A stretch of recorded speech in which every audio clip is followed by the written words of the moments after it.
depending on where you're watching us from. Today, I'm coming to you guys. I'm going to try to move a little bit further.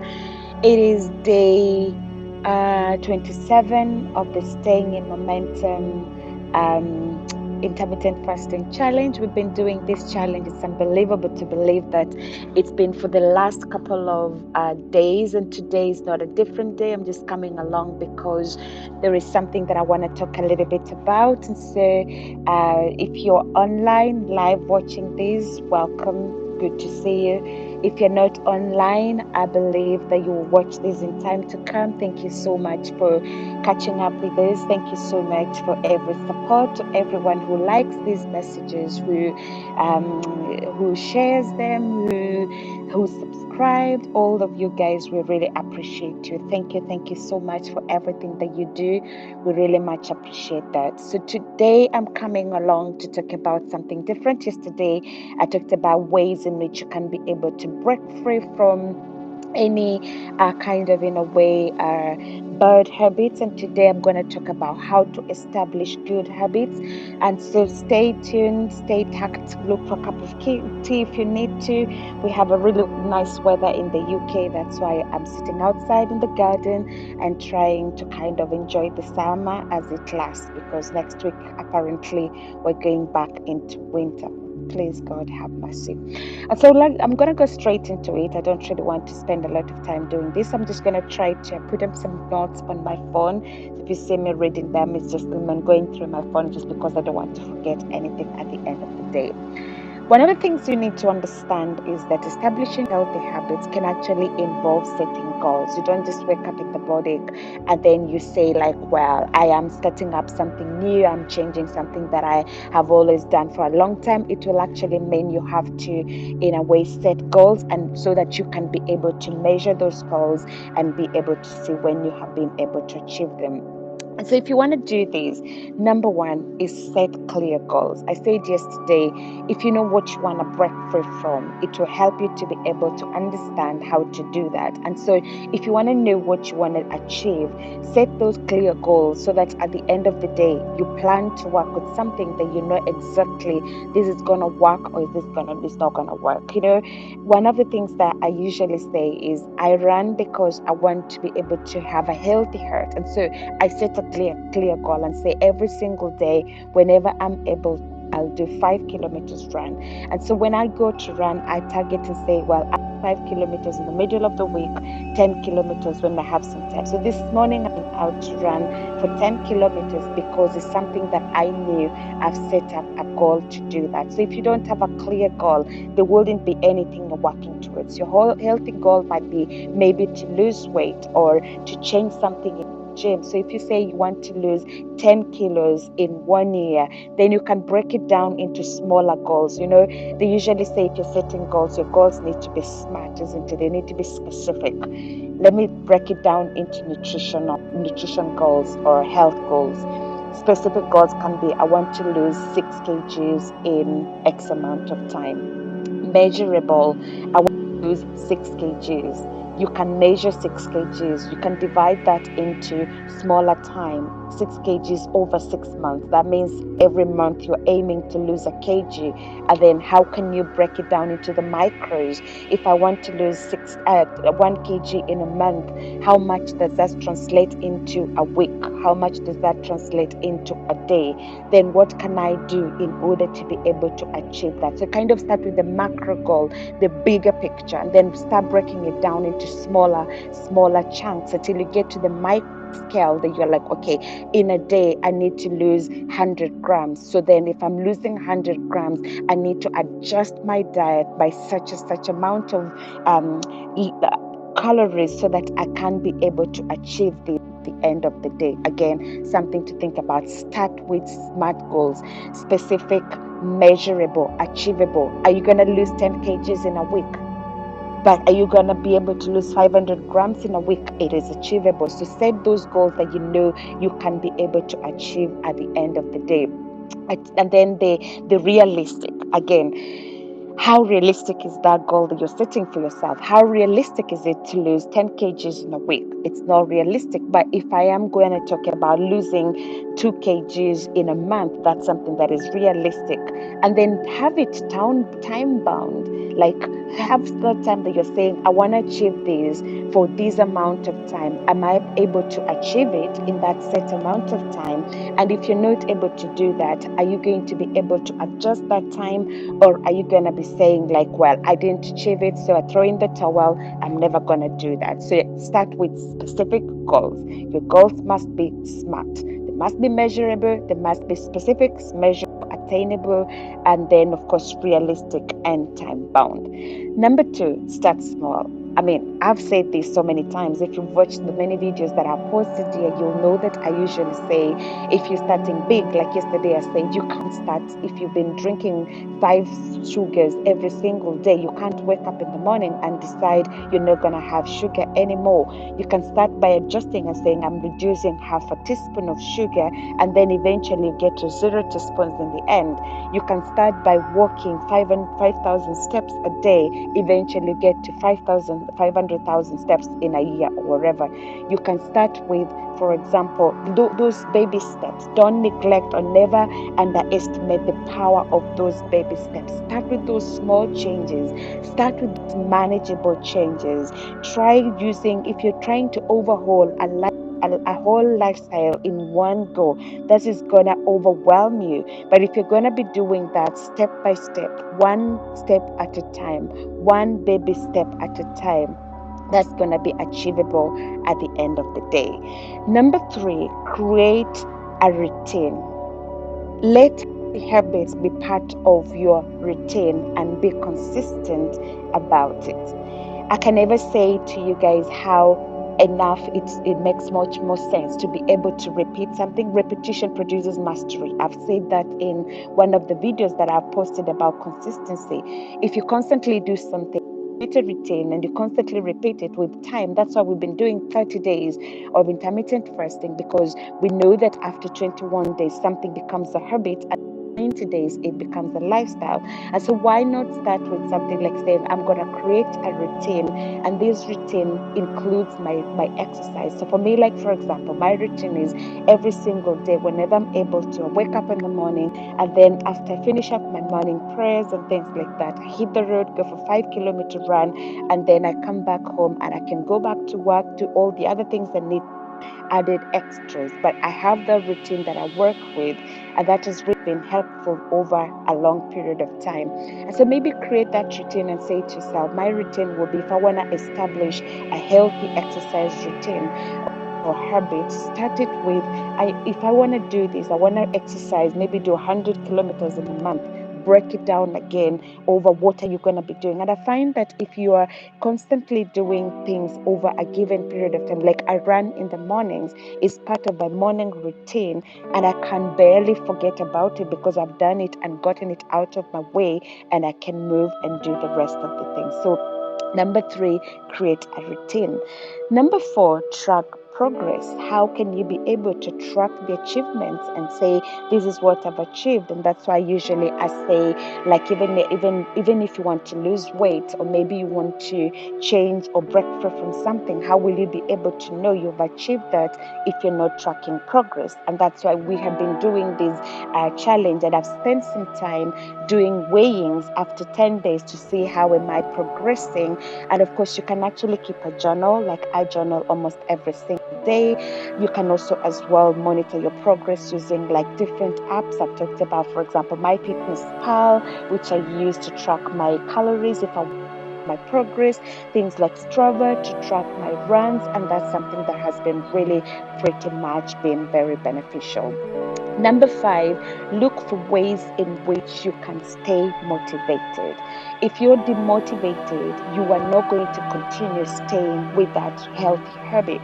And so it might just be useful to find a way in which you can, for example, to improve your health, you want to increase your energy, you want to kind of, in a way, do anything for, even it could be just for personal reasons. Try to find ways that motivate you to keep going when the going gets tough.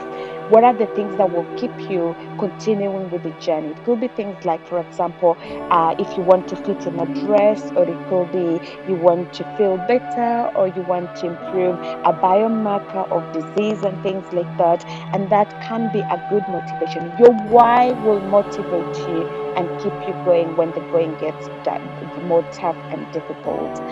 Number six, if you're looking at, for example, a healthy habit, try to include things like a healthy diet in it. And if you're including healthy diet, you might want to start and think about, like, you looking at what you eat in a day and asking yourself, what are the things that I eat on a normal day basis? Try to think, all out of all these things, where are the processed foods? And then try maybe just eliminating the processed foods, some of them slowly by slowly, and replacing them with healthy food. It could be like replacing them with fruits and vegetables. If you drink, let's say, cans and cans of cola a day, you can actually drop off one of the cans of cola, replace it with maybe just, let's say, tea, or replace it with water. And all that, those are the things that you're doing as you're trying to establish those healthy habits, and including a healthy diet in that can be really helpful. And it doesn't really sometimes become more expensive or anything. It's just like substitution, in a way that you decide, I'm going to drop this off from my diet and pick up the other one, so that at the end of the day, I can end up with something that can be useful. When you're creating that healthy habit, you including the healthy diet, of course, because it's something to do with your health, but also try to include things like regular exercise, which is going to be number seven, where you can aim in the UK, the same aim at least for 150 minutes every week of exercise that are kind of moderate intensity exercise. Find something that you enjoy. Find something that will be sustainable for a long period of time. If you've got, for example, to pay for that exercise, are you able to be able to pay for it 10, 15 years down the line? If you can't be able to sustain that, or maybe if you're going for an exercise regime that you have to, let's say, spending 3 hours in a gym, is that going to be sustainable for the longer period of time, depending on how much time you have? But you can actually choose and say, I'm going to do 30 minutes of a walk every single day, which is something that you can include in your travel time to school, to work, to wherever you're going to. I remember when I was in high school, we used to have this rule, move by running. Everywhere we went to, we will be encouraged to always sign, just every single person is just running, running, running, because that was the rule that was set at some point. It could just be like maybe just telling yourself, instead of getting myself on a bus to go to where I'm going to, I'll try to walk. Or instead of getting on a stair in a lift, I will go by the stairs. And all those single steps that you put in actually do really help. Then the number eight thing is, when you're thinking about these healthy habits, where is the place of sleep? Prioritize sleep in your healthy habits, or establishing that healthy habit. Try to ensure that you're getting adequate sleep, about 7 to 9 hours of sleep every single day. That can actually help you to be able to feel relaxed, to be able to feel rejuvenated, to also have the energy to keep going. But of course, also when you're setting that up, when you're having those adequate sleep, try to get rid of things that can actually interfere with your sleep. If you're fighting and battling with getting yourself to sleep, and then you're going into your room with the phone, and you're watching, and you're on Instagram and Facebook before you get to sleep, maybe you'll get somebody like myself, who somebody that sends you a message, and that just kind of removes your peace, and you're struggling to sleep. Or maybe you might just end up, the blue light from those gadgets can impact on your sleep, and then you'll end up struggling to sleep at the end of the day. And if you're finding it difficult to sleep, why not make it easy for yourself by removing those distractions from your room, ensuring that the temperature of your room is adequate, is the right temperature, ensuring that you're not too hot, you're not too cold, you're full enough, not too full when you're going to bed, and simple things that can actually help you to have quality sleep, rather than just quantity where you're tossing in bed and not able to sleep. One other thing that you can actually think about can be establishing a habit where you're telling yourself, part of my healthy habits will include hydration. And so if you're trying to hydrate yourself, think of how many liters of water am I supposed to drink every single day? And then break it down and say, like, how am I going to be able to work through getting this amount of water? And like I've said, to be hydrated does not necessarily mean that you have to drink water. There are other things like teas that you can include as part of your hydration. And of course, once you do that, trying to kind of again putting that to be part of your routine, scheduling times where you can, if you're easily forgetting to drink water, why not put it in your calendar? Why not put it as a reminder? When you're standing up, you can put a reminder to stand up. If you're sitting too long hours, when you stand up, you ask yourself, you also remind yourself to drink a glass of water. And so if you're doing, let's say, like 10 breaths in a day, that can mean you've easily drunk 10 glasses of water. These are easy hacks that can help you think about hydration in a sense. And then the next thing is number 10, I believe. Try to think about social support.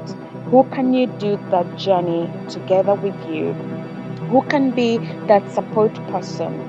Who can be that accountability partner to go back to say, Claire, I'm doing this journey with me.